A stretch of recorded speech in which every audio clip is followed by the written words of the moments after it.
you think vertical AI markets are too small, you're asking the wrong question.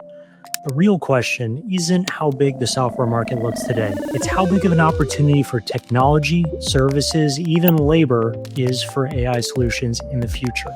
The window on which markets can support venture scale outcomes has fundamentally changed, and the world hasn't caught up yet. Today's episode is all about that shift. Systems of record versus systems of action, why point solutions feel powerful and why most of them stall, and how AI is completely breaking the old rules of TAM, which is why today's guest is the perfect person to have this conversation with. Nate Baker is the founder and CEO of Qualia, a digital closing platform for the real estate, mortgage, and title industry. They serve over 500,000 professionals, and they sit at the center of one of the most complex, highly regulated workflows in the economy. Nate has built one of the defining systems of record in that space, turning coordination into chaos at massive scale. And along the way, Qualia has raised over $200 million from investors like Tiger Global, 8VC, and Menlo. But that's only half the story in today's show. Nate also runs and is a founder of Fractal, an accelerator that's helped build and shape more than 200 vertical software businesses. And in this conversation, Nate, Luke, and I go into all the uncomfortable questions. Is TAM too small, mostly a myth? Are systems of record still the moat in the vertical first world? And does domain expertise really matter anymore? If you're a founder, an operator, or an investor in vertical AI, this episode will change how you think about market size, moats, and where real value gets created. Let's get into it with Nate Baker. Nate, super excited to have you on today. I'm really excited to hear about the Qualia story, the Fractal story. You've been an inspiration in the vertical world, so thank you so much for taking the time. I know Luke and I are both jazzed. Thank you for having me. I'm really excited to be on. Awesome. Well, with that, for the few listeners who maybe don't know your story, maybe just share a little bit of the background to kick us off. Sure. So I started Qualia, which is software for title agents, about 11 years ago now. Hard to believe it's in like 2-3 weeks, 11 years. We sell software to the most important and underappreciated part of the real estate transaction, the title agent. And we're a core system of record. We've been building, and we're about 600 people now. We sell to a variety of different participants in the transaction, but all stemming from the title agent.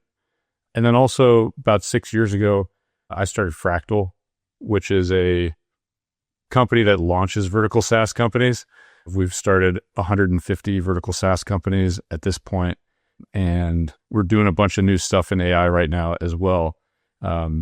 But yeah, excited to talk with you. A lot of vertical SaaS topics to talk through. No doubt. Well, I'd love to maybe kick it off with just a bit of a framing around the early days of Qualia. We chatted a bit before this about getting into the market size question, with kind of the tie-in of how AI is changing that. But I'd love to hear, how did you think about market size early on with Qualia? Did VCs see the same vision you did? Maybe paint that picture for us. Yeah. So before starting Qualia, I worked at 8VC for 9 months. And so I was on the venture side and thinking about this. I remember we actually looked at Carta during that time period, which it must have been a seed or Series A. It was like very, very early. And I remember just the question that every fund at the time was thinking is like, cap table software, that sounds tiny. And I think really at that time, there was a real fear of going after these super niche verticals because the TAM expansion wasn't clear. And when we started, that was a real problem and something that we've heard in every single fundraising since then is, how big is this end market really? But I think what a lot of people don't appreciate about vertical markets is the ability to grow the end market is limited only by your creativity and ability to build value for your customer. And yeah, so it's been really interesting, but we've had to continuously, grow the end market and build more and more cool stuff. And the biggest opportunity that has ever happened in that category is everything going on with AI right now, which I'm sure we'll talk about a ton. But it's just this story of building a layer cake. And that's the same with all the fractal companies. That's the thesis we've gone after is there are so many of these end markets that people don't want to build something, scrapyard software. They're like, oh, that's too small of a market. But it turns out that if you are the core system of record, you can provide a ton more value to your customers with what is now a familiar playbook. Makes total sense. I mean, as you think about, Qualia's kind of progress in building that layer cake, where did you think about where made sense to start versus how did you think about what to expand into next? So the calculus on this, I think, is changing a little bit with what you can build quickly now with I feel like some point solutions are maybe a little more compelling. But at the time when we started, our view was you just got to go do the work to be the core system of record.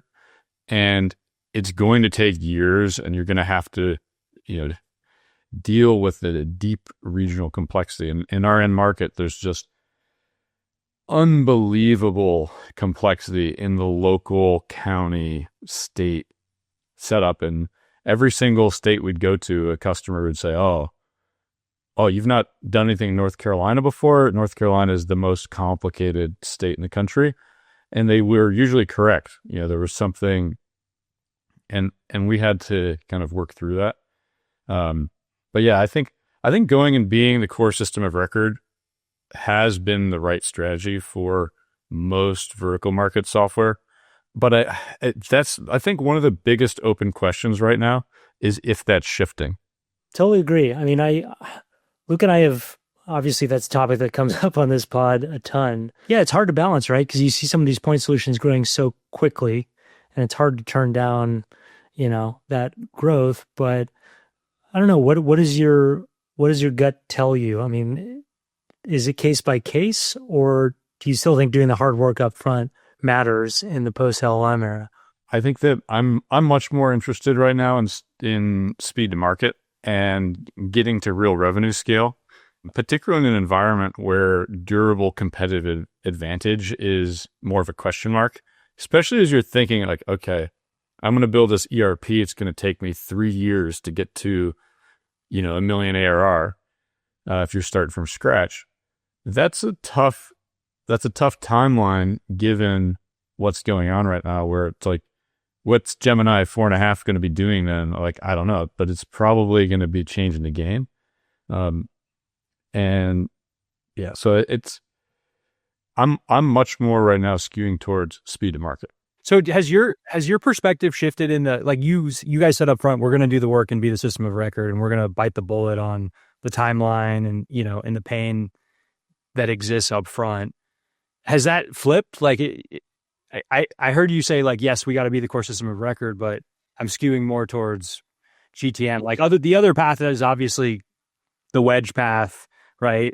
Add secondary product offering and then ultimately become the system of record. I think if you had enough foresight to be the system of record already, it's a very advantageous position from the perspective of being able to layer more and more of these products. And it turns out the primary constraint on being able to roll out LLMs across your business is actually, clean, structured workflows that are interpretable. And if you don't have that, that's where a lot of the point solutions fall down, is they really just can't get at that. And so that's going to be the core tension in all these markets over the next few years. But I interpreted the question to be more of like, if you're starting today, which do you go after? And to me, if you're starting today, you have to prioritize speed to revenue, and that means point solution because the underlying rate of change is so high.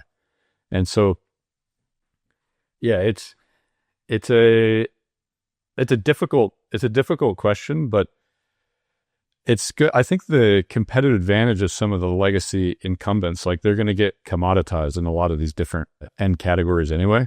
And so if you're some point solution built on top that commoditizes the vet software platforms or whatever it is, that becomes a very compelling place to integrate backwards from. Yeah. Let me back real quick to the TAM question that Nick brought up, because I think it is important. I fundamentally don't believe in TAM sizing anymore at like pre-seed seed stage. Like I just don't actually think it makes sense. It's so much more about underwriting the like founder and maybe some like general market that you're going after, but we've just seen it. We've seen a couple of things happen. One is we've seen that vertical SaaS can monopolize. They can get to 50, 60, 70% market share, which everyone said, you remember Nick, when you were probably raising money in whatever, 2012, that would never happen. It was like, you should assume I think it's less about that. I think it's much more that the software actually can really materially help with the work being done. I think a lot of the old systems of record were more of like bean counting systems. Like they're just like helping you keep track of the work that was happening, but they didn't actually do the work.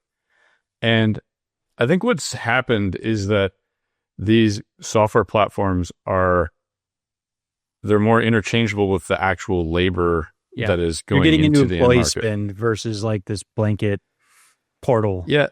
And I think in a lot of these end markets, they're going to grow a lot. Like if you take legal end markets as an example, where there's 1,000 venture-backed companies in like different, like actually 1,000, I wouldn't be surprised if the businesses they're serving actually, even though they're automating a ton of their own labor, if they end up spending more on labor and they just provide way more legal services. Because you're probably, and I know I could be consuming more legal services and advice, but if you can consume 50 times more legal services at the same end cost, like that's probably a win-win for everybody, including the business providing those services. So I think you're going to see that in a lot of these end markets as well. I think you've got a lot of folks looking at a market size based on, hey, here's what's traditionally been spent on software, so here's a reasonable ACV, and then multiplying it by a reasonable number of customers. But that first piece is kind of where they fall off, because you're not factoring in the hard work this company, if successful, is going to do to find the next sort of work that it can do, or the next service it can replace, or headcount. And so we've had a bunch of examples on this show of folks who, people thought your ACVs were going to be capped at 5K. Well, it turns out like it's 10 times that at least. So I totally buy that. So Nate, you're in a pretty unique position that, you're launching a bunch of new companies, so deciding where to start, but you're also, I don't know if you would consider Qualia the legacy incumbent, but you're an incumbent in the sense that you have success already. As you think about AI point solutions that could disrupt Qualia, is that a concern, or do you feel like, hey, we have That's a concern every day. I think every business that is not seriously reevaluating their product offerings right now is going to be done in 24 months.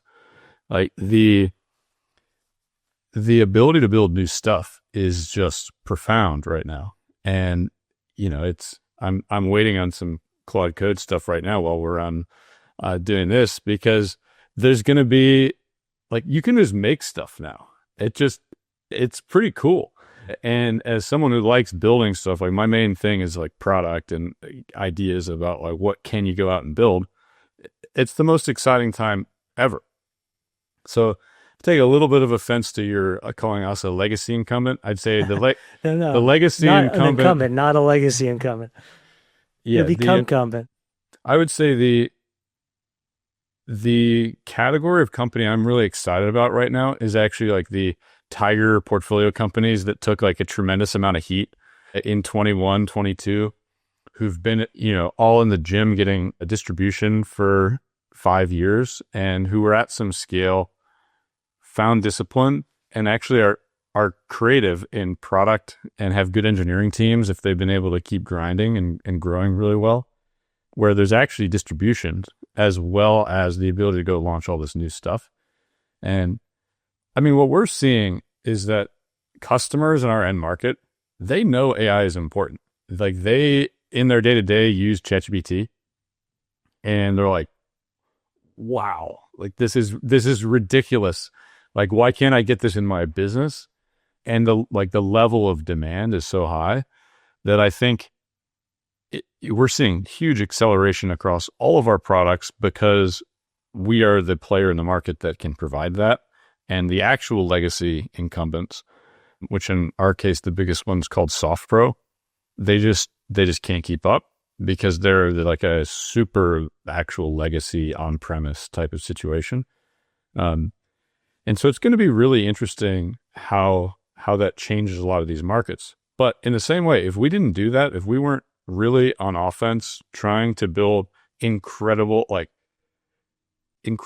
new software, I don't think we'd have any customers in 24 months because, I think it's that profound of a change. Title is such a good area too for AI. I feel like it's a beautiful use case, but if you miss the on-prem to cloud wave, like you are so screwed right now in this era. Like if you're still doing, like I remember we used to compete against a company that was like in the middle of that around the ChatGPT launch. Like that is a very dangerous place to be today. Yeah, I think there's still, Amazon always publishes this stat, the AWS, in their quarterly reports on like the percentage of IT spend, which is in the cloud. And I can't remember the most recent number, but I remember putting a pitch deck together for Fractal at some point, and it was like 11% or something. It was like something like ridiculous.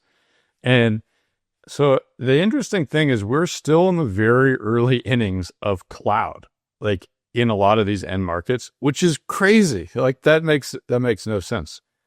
And so I agree with what you're saying, which is that that transition, one thing I'm thinking about is I really view this as like a pretty near term, we're going to be able to deliver huge amount of automation, like game changing amount of automation.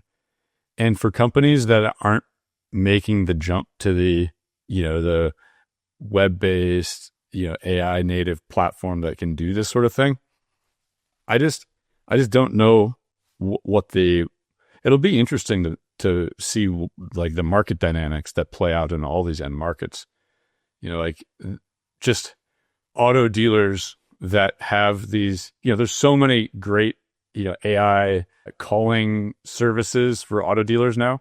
Like if you're not doing that, I wonder, you probably just lose a lot of share. I think so. I mean, if you're an incumbent and you don't have an answer towards it, but I want to dig into that exact point because I feel like this is something we've probably all seen of like, look, fielding calls or handling outbound calls or even scribing, right? These voice use cases that are so easy to adopt, they're transformational, they're magical, they're like, oh, wow, it's so great, right? But, it's like underlying infrastructure is more or less commoditized and you're not a system of record. And so like whether you're that, dealership DMS or, you're that, vets, PMS, like you own the data and you'll just go pick one to partner with and then have parity. I mean, I'm kind of steel manning the argument, but in a world where there are 30 of those that are credible with good teams that, went up to a couple million ARR overnight, how does that play out? Incumbents have the advantage. There's no doubt about it. The challenge though is if you take a step out of like our Silicon Valley bubble, right? And back to Nate's point, and I'm seeing this at like, a lot of these like PE backed companies that I've, been talking to and spending time with is like their AI is like a search engine replacement. Like that's like, they don't even understand what it can do yet. That's the vast majority of the market. And so people who aren't like listening to this podcast or like in the thick of this wave, like they haven't even seen an AI generated PowerPoint yet. They don't even know that it can replace PowerPoint. But the incumbents actually show them and get their act together and have that like product lens. Like I'm with Nate. I think they should win. They're positioned to win, but I think a lot of them aren't going to get their act together. Totally. I think the incumbents have a 12-month advantage. And to your point, if they can figure out how to partner, if they can figure out how to do stuff and there's compelling enough offerings. But that's for the incumbents that are positioned to actually do this. Like a lot of the, the vet providers or all the ones that you mentioned, their underlying systems are so antiquated that it's actually hard to deploy them and update it and get access to get the LLM understanding of what's going on in the right way and get it integrated into the customer's workflow in the right way. And so I think there's just a lot more barriers to actually achieving that. And if you actually think the rate of change is quite high in the underlying technology, I think that some of the weaker incumbents from a technology perspective are going to have a very hard time keeping up. But that's the central question as you're thinking about the competitive dynamics. But I'll give you a specific example. I was talking to a top vertical software company, more of legacy. They probably call themselves legacy. Huge business, incredible business. And they're talking about rolling out something. I was showing them our Qualia Clear product, talking to them about that.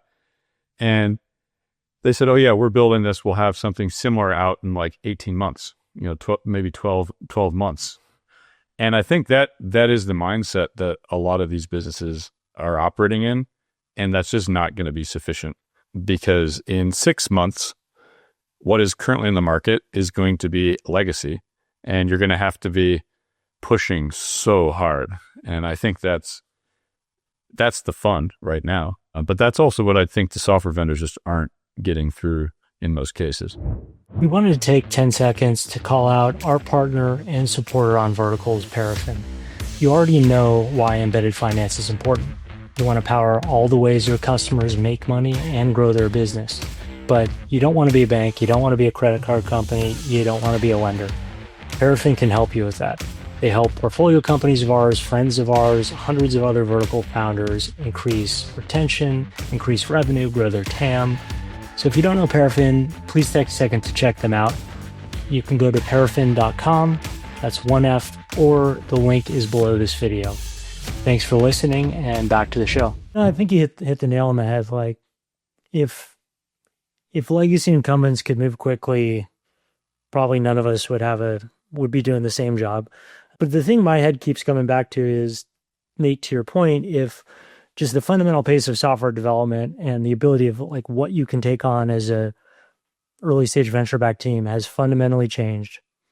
If there is an inevitable switching cycle off of these legacy incumbents, whether or not it takes 1 or 5 or 8 years, then on one hand, I totally see, hey, just like move quickly, get distribution, offer the flashy product, even if it's not defensible. On the other hand, I wonder, well, someone's going to rebuild a system of record or system of action or whatever you call the next gen. How long do you avoid that? Or do you just bite the bullet? I think it's kind of a rate of growth question more than anything. Like, to me, when to do the adjacency is more of a question of like your current sales efficiency and rate of growth. So like, if you're growing over 100% a year, or maybe, if you're at some scale, let's say like north of 5 million in revenue, if you're growing at over 100% a year and you have compelling reason to believe that's going to continue to compound, or that you could even accelerate that a little bit, and your sales efficiency looks good, like you LTV to CAC at 3 or something, like gross margin adjusted, to me, you should not be getting into the adjacency. So, unless you like really need that ACV expansion to justify what you're trying to do on the sales side. That's not to say that don't expand if you have good metrics, don't expand. I guess if there's a tension there, because I think one, I strongly believe you should be always looking for the ACV expansion and like continue to build a layer cake. But I think you can overdo it and kind of distract the R&D team and distract from your ability to continue onboarding all these customers. And if your sales efficiency is a reflection of your product market fit. And so if your sales efficiency is not good, there's something you need to be doing on your core product before it's really like a question of expansion. And so to me, the core product should be flying off the shelf with good sales efficiency. And then you should be like absolutely hitting the gas on the go-to-market side before you're like too nervous about, okay, how am I going to add that incremental 10K ACV? I do think we've over-rotated on multi-product. I mean, you guys remember this. Like 10 years ago, it used to be just do one thing and do it exceptionally well. And then in the last 5 years, it's been like multi-product. It's the only way to like build a big business in one industry. And so you just see, and then embedded solution explosion, right? Like 80% of them founded after 2018 or something I read recently.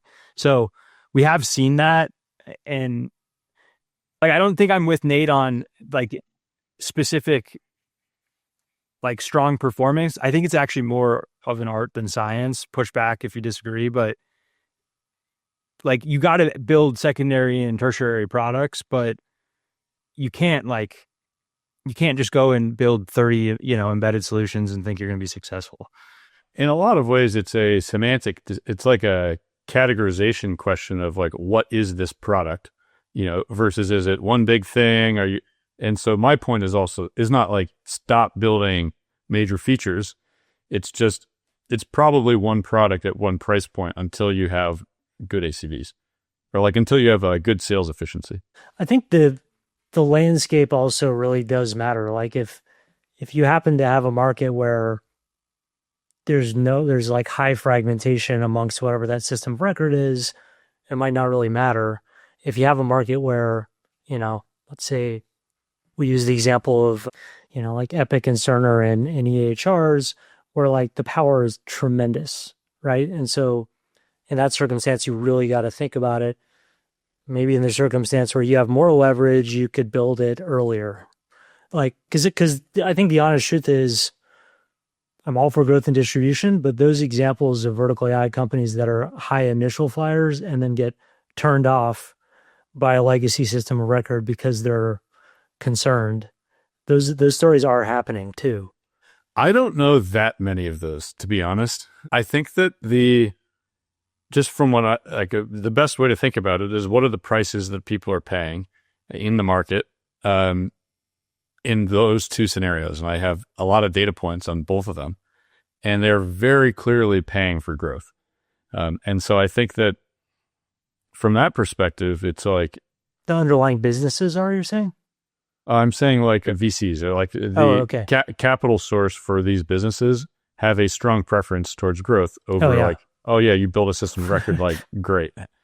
Yeah. And so I think they care tremendously about, have you actually gone out and build this thing that is able to give proof that it works in the market and like people are speaking up. And so just from that perspective, and given that the big open question for me is like, it might just be quite a bit easier to build the 20% of the system of record from the fact that you have the point solution and starting to work back, given what's happening with LLMs. Like maybe that ends up being more possible. And the constraint is, do you have the industry context? Can you talk to the right people? Do you have customer that's actually using the workflow that you can incrementally build off of? So that's where I'm less keen on kind of the strategy of, build this castle of like all of the ERP type stuff before you're actually like engaging with, driving revenue. Yeah, no, it's fair. Plus, like, always easier to sell new stuff into existing customers than the other way around, right? So like, you get some distribution, now you have people you could sell that new ERP to. But I guess to put a point on the question, like, will there be point solutions that get great initial distribution, but turn around at a certain point and are kind of stuck because they either are not at the right point in the workflow, like you said, Nate, or they just haven't thought about ERP like strategy enough? 100%. I mean, you're absolutely going to see, and there are probably a lot of them out there already, company that went from 0 to 10 of ARR like immediately, and then they stopped pushing, and then you can just ask ChatGPT to do that thing, and 6 months later, and it does it. And I think you're going to see a lot of stuff like that. But I guess part of my feeling is that the companies that are able to do that are the ones that are going to continue being able to do that, and the teams that are going to execute well against new LLM capability, and that, which I think is the whole question, because you're kind of demonstrating you're going to be able to do that. You're getting an installed base of customers who want that type of thing, and you're going to be able to keep pushing the envelope. But yeah, I expect that we'll see a tremendous amount of that over the next few years here. I'd love to pivot us into Fractal for a moment here. I think most people have heard about Fractal, and at least in the vertical world. And I'd love to hear like the founding story of Fractal, because I feel like that's not as well known. And then any like insight into the machine of how you guys did so many companies so quickly, and then, where it is today, where it's going. I think it's just interesting. Yeah. So the starting point of Fractal was really that Mike Furlong, my co-founder, and I, he started a company called Indio. Indio is also an insurance workflow software. He took a point solution on top of a system of record strategy. And we ended up having the same Series A investor, the same two people on our board, basically. And we became friends talking about the fact that everything we were doing was identical. It was basically like the exact same questions. His business started 2 years later, and so he had like the literal exact same experiences. And we just said, look, these are fundamentally business models that I feel like are more like building a commercial building, or they're more like construction than they are like R&D in the traditional sense of like science and like coming up with like a new invention. And our philosophy was that people hadn't yet understood this in the capital markets, and also in the entrepreneurs that wanted to go build stuff but didn't have an idea, weren't looking at these types of ideas, like the really niche stuff. And so what we did is the first company we were trying to start was a funeral home software. And the first CEO we were trying to hire, Omri, actually became CEO of Fractal and helped start the business with us. And so what Fractal really solved for was, when you're starting a business, there's basically three problems. There's what are we going to do? There is like, where's the money going to come from? And then there's, who's my partner? And so our idea was basically that if you created more liquidity in each of these buckets, you helped solve the matching problem of finding an idea you want and finding a partner you want to work with. And if we solved the capital problem, it kind of helped to bring all of these together. And so we worked with the third-party fund called Bienville Capital, where I had worked in college, and who's one of the biggest Qualia investors. And we basically put together this structure that allowed for, we had a massive research team, a big recruiting team, and then portfolio operations to actually help companies, best practices in sales, best practices in product.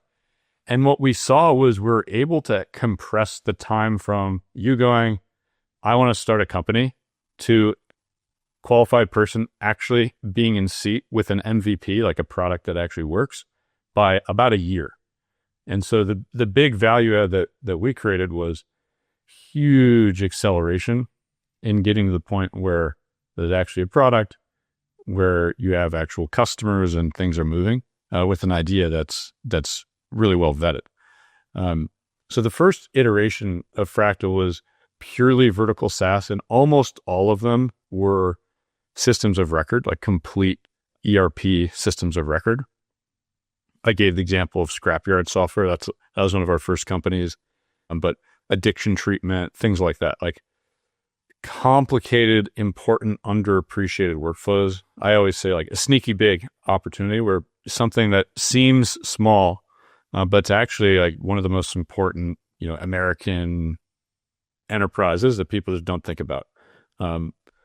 And then we've basically started to do a lot more AI businesses now, and are taking more of a point solution type of approach, although there will be plenty of systems of record as well. There's, I think, a little bit of a different, I mean, like we've been talking about, the world is completely different than it was 5 years ago when we started. It's super fascinating. Is there anything into like industry selection, or, when you were thinking about ERP and now point solution, like, is there any kind of framing that you're willing to go a little bit deeper on like how you guys find an industry, how you think about selection, like characteristics that it may need to exhibit? Like, I'd love to understand the research angle of it. Yeah. I mean, the research is the thing that I personally enjoy the most. And also just building out a team of experts of like, that can really evaluate these ideas is basically like it's challenging, very interesting. It's interesting work because you get to like look across a very broad range of different ideas and kind of say like, oh, this is interesting. And we can have a dialogue about, what ends up being a good end market. There's a lot of things we look for. We're looking for systems of record, incumbents that are not doing all the stuff I just said you should be doing.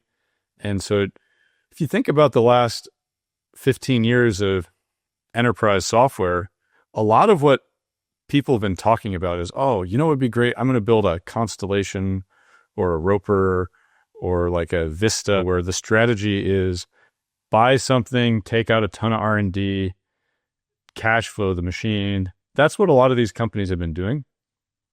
And so the R&D has to come from elsewhere. I kind of think of it in some ways like what happened in pharma. If you look at pharma, like all the actual drug discovery happens not at the big pharma companies. They're like buying and then they're the distribution. I kind of think of something similar as happening right now, where you have all these like big PE owned companies that have stripped out all the R&D and are more like cash flow oriented. And then you have all of these upstarts that are building cool new stuff. And so we basically look for like, where is there opportunity from all of these companies who aren't building features that, their customers want. And can you talk about at all, like what your first couple years of data has looked like, and maybe any examples of like really interesting companies that have come out of the group? Yeah. I mean, it's been incredibly successful. Like with the businesses are doing very well, beating like a ton of benchmarks. The interesting thing is it's early stage. Like we're first check in. So you do have some amount of failure, but overall businesses are great. I think Written's one of my personal favorites, which is the addiction treatment rehab clinic software. About 20% of our companies are in some sort of medical related category. And that's just such a good end market for vertical SaaS. A lot of what we've done is very oriented around independent clinics or, some place that has independent operations. If you're part of a hospital system, it's a lot harder to make a sale. But these businesses all need their own dedicated software. And a lot of them have this same sort of expansion story where, maybe you start with EHR, like the core system, but you need some note taking, you need revenue cycle management, you need some sort of client portal, and it keeps compounding and growing. And so, yeah, they've been doing really well there, but we have businesses in a ton of like obscure niches, and yeah,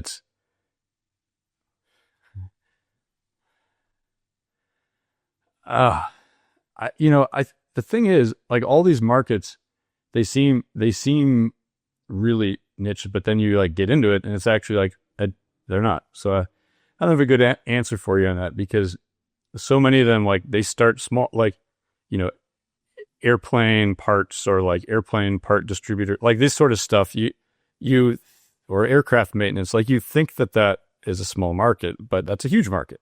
And basically all of them end up being that way, where there's just a lot of expansion from getting into the distributor stuff or getting into some sort of marketplace or payments workflows. Yeah. I just saw one that was horse show managed Dude, stuff. I was just gonna say this. I was like, what weird niche should I talk about? And that I've seen two in my career. I've seen two equestrian focused vertical SaaS companies. That's probably not even the smallest, to be honest. And Yeah. even that one, I was like shocked at how big the market actually is. Yeah. People like their horses. They spend some dough. Yeah, man. Once you get that commerce baked in. I think the misconception, like I would never do something like that, because the thing that we're trying to do is say these are markets that sound small, but actually they're like a pillar cornerstone of the economy. We're not trying to like get into these super niches. So it's something like, and you need this continuous ACV expansion, even when you've won, even when you're at a huge scale. Like there needs to be the next thing to do, because otherwise you kind of just hit the end of the road and the opportunity goes away, and capital markets do not like that. And you're just never going to be able to sell the business or do the next step, because you got to sell it to someone who thinks you can grow it for durably for a long time. I guess just reflecting overall on learnings from Fractal so far, any like, whether it's company building or how to approach a vertical, any like learnings, do's or don'ts stand out?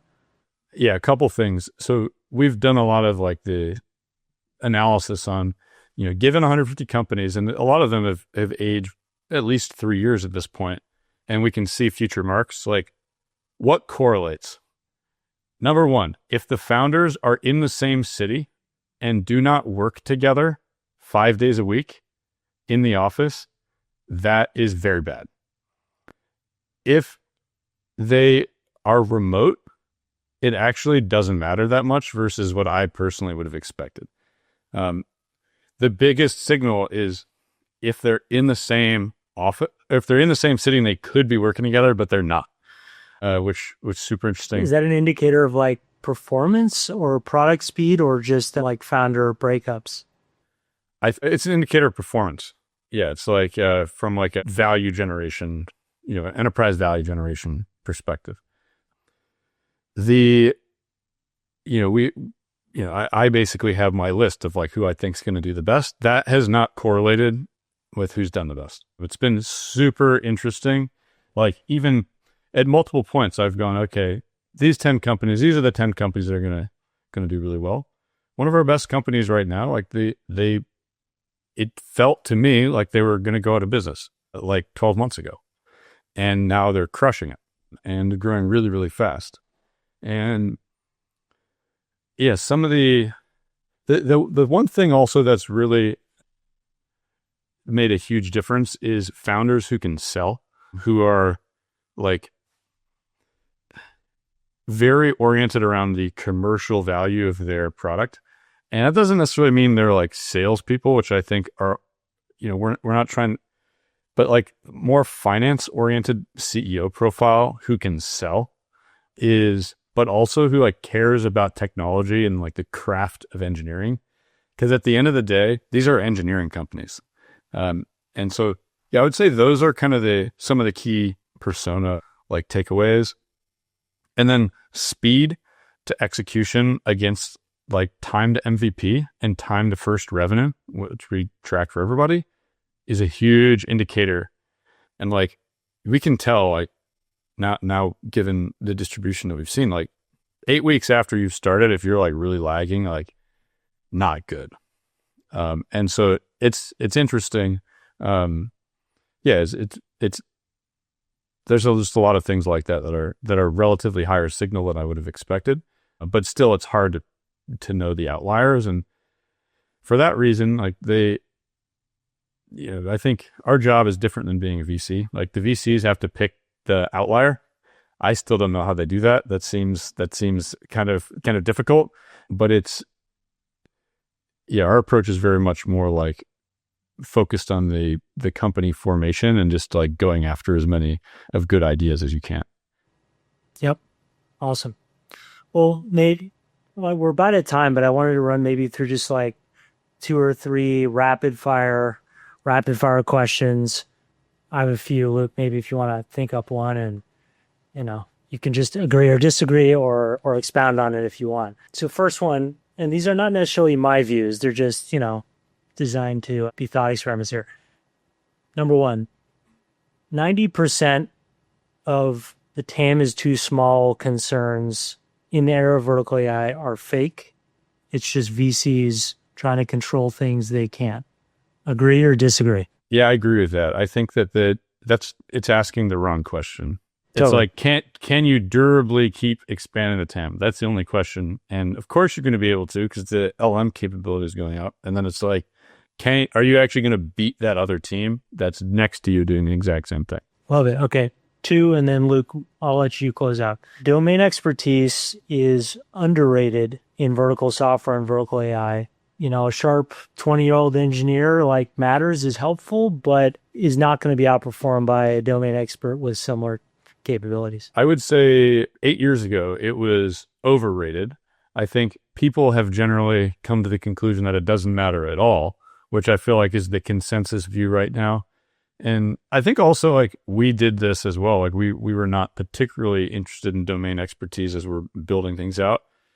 But I think it's probably underrated at this point, because particularly as you're going into medical or like more complicated billing type industries where who's paying is a little bit more confusing, where there's a lot of incentive issues, I think it's underrated. All right. Awesome. I'll close this out. Favorite wedge product in the AI era? Oof. I mean, Plug Code, I feel like it's a wedge product of the highest order, because they're a tool that's sort of helping you out, but we'll see where it goes. Like it feels like it's the model that everyone should be pursuing. And yeah, it's going to be crazy what they're able to do over there in the next 6 months. $300 billion valuation, right? Is that you share that? That's what I heard. Yeah. 350. Yeah. Wow. Yeah. And we'll stop there, I'm guessing. Cool. Well, I know we'll give your last 5 minutes back, but yeah, man, this is a lot of fun. Really appreciate it. I think it's going to be a good one. We'll follow up with some info, but we'll let you go, man. All right. What a killer episode. He is the mad scientist of vertical SaaS. Indeed. We got theoretical, but we also got a little tactical. So anyways, thanks for being there, everybody. We will see you next week with another episode from Verticals. See you then.